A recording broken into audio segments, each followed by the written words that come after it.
Hello mga kananays, Riddles Vlog na imbang agsabat ay aming kakabsat. So ito guys, samahan niyo po kami pumunta ng Balok.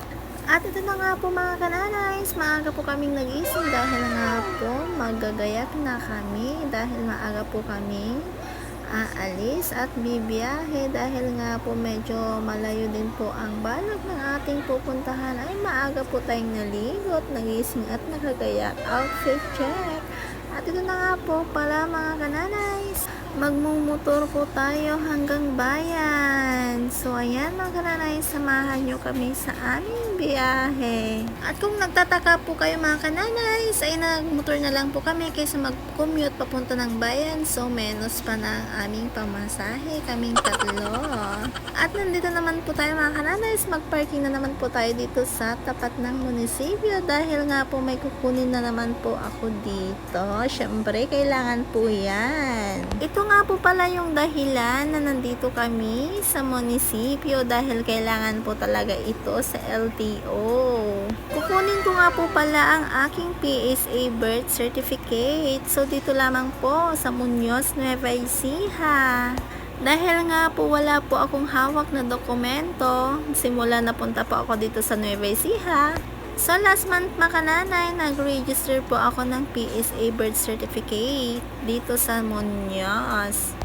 Dahil isa rin po itong kailangan ng LTO pag nagpapalisensya. So ayan mga kananay, magpapalisensya na nga ako at ito na nga makukuha ko na ang aking PSA birth certificate.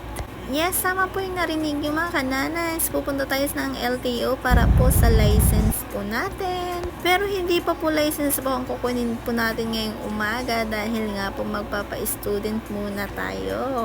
At ayan na nga mga kananays, nandito na kami pero iba po yung way na napuntahan namin. At ito po pala yung Hall of Justice, o diba? O dito pala yung way na pupuntahan namin sa LTO at dito nga po kami papasok. At magpapa-assess, o diba mga kananays, nandito na kami. Excited na kinakabahan po ako mga kananays dahil nga po first time ko kukuha ng student license natin. Sobra po talaga akong natutuwa dahil nga po magkakaroon na ako ng student license. So hindi ibig sabihin ay pwede ka nang punta kahit saan, no? Hindi pa po yan hanggat wala pa po tayong lisensya. At ayan na nga, si madam na nga po pala ang nagbayad sa loob dahil nga po sobrang haba po talaga ng pila at sobrang init yan po sa labas at hintay po kami. Dahil nga po sobrang haba ng pila ay naisipan na rin po naming mamasyal muna sa Walter Mart Talavera. Kasi naman po maghihintay po kami hanggang alas 4 maghapon po kami doon sa LTO, so kailangan na lang po namin mamasyal muna, maghihintay ng oras. At ayan na nga, ang anak ko ay taga-abot ng bayad kay kuyang driver. So ayan, o diba? Ang bait.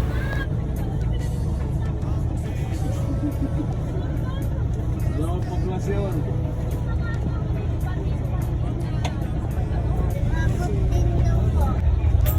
At hinayaan ko lang yung anak ko na kumuha ng bayad kay kuyang driver. At dito na nga kami sa Walter Mart Talavera.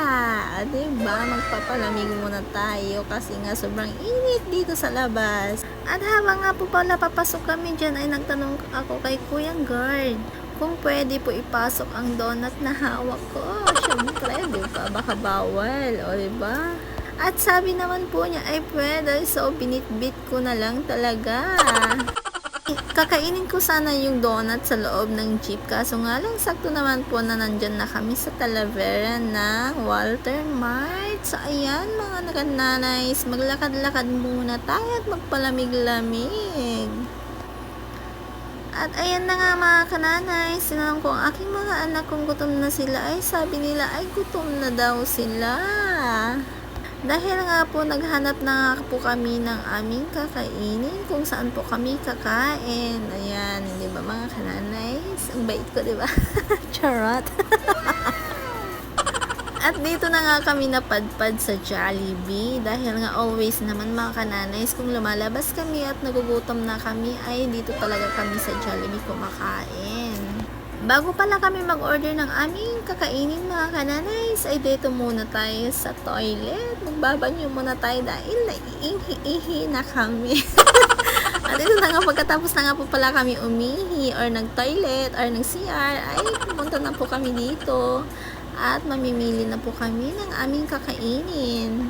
Syempre, naka-budget meal lang po tayo. Dahil hindi naman talaga to naka-budget sa pera natin. So, emergency lang na nagpunta kami dito sa Walter Mart ng Talavera dahil nga po hindi po namin in-expect na ganun pala katagal ng pagkuha ng student license, mga kananays.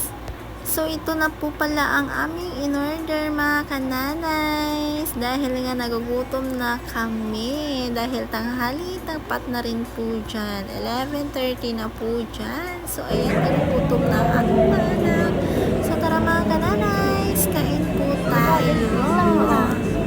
Kumuha na rin po kayo ng inyong kakainin at sabay niyo po kaming kumain ngayong tanghali.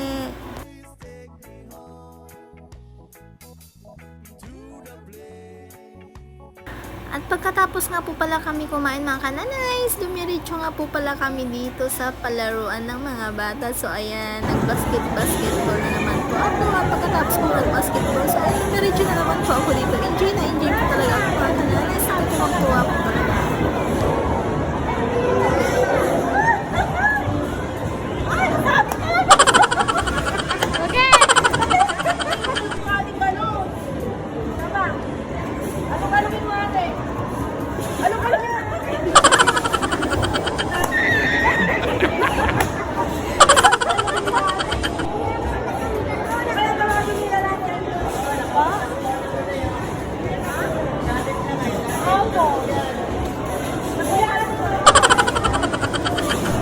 O, di ba mga kananays, tuwang-tuwa talaga ako dito dahil nakakuha po kami dito ng toy.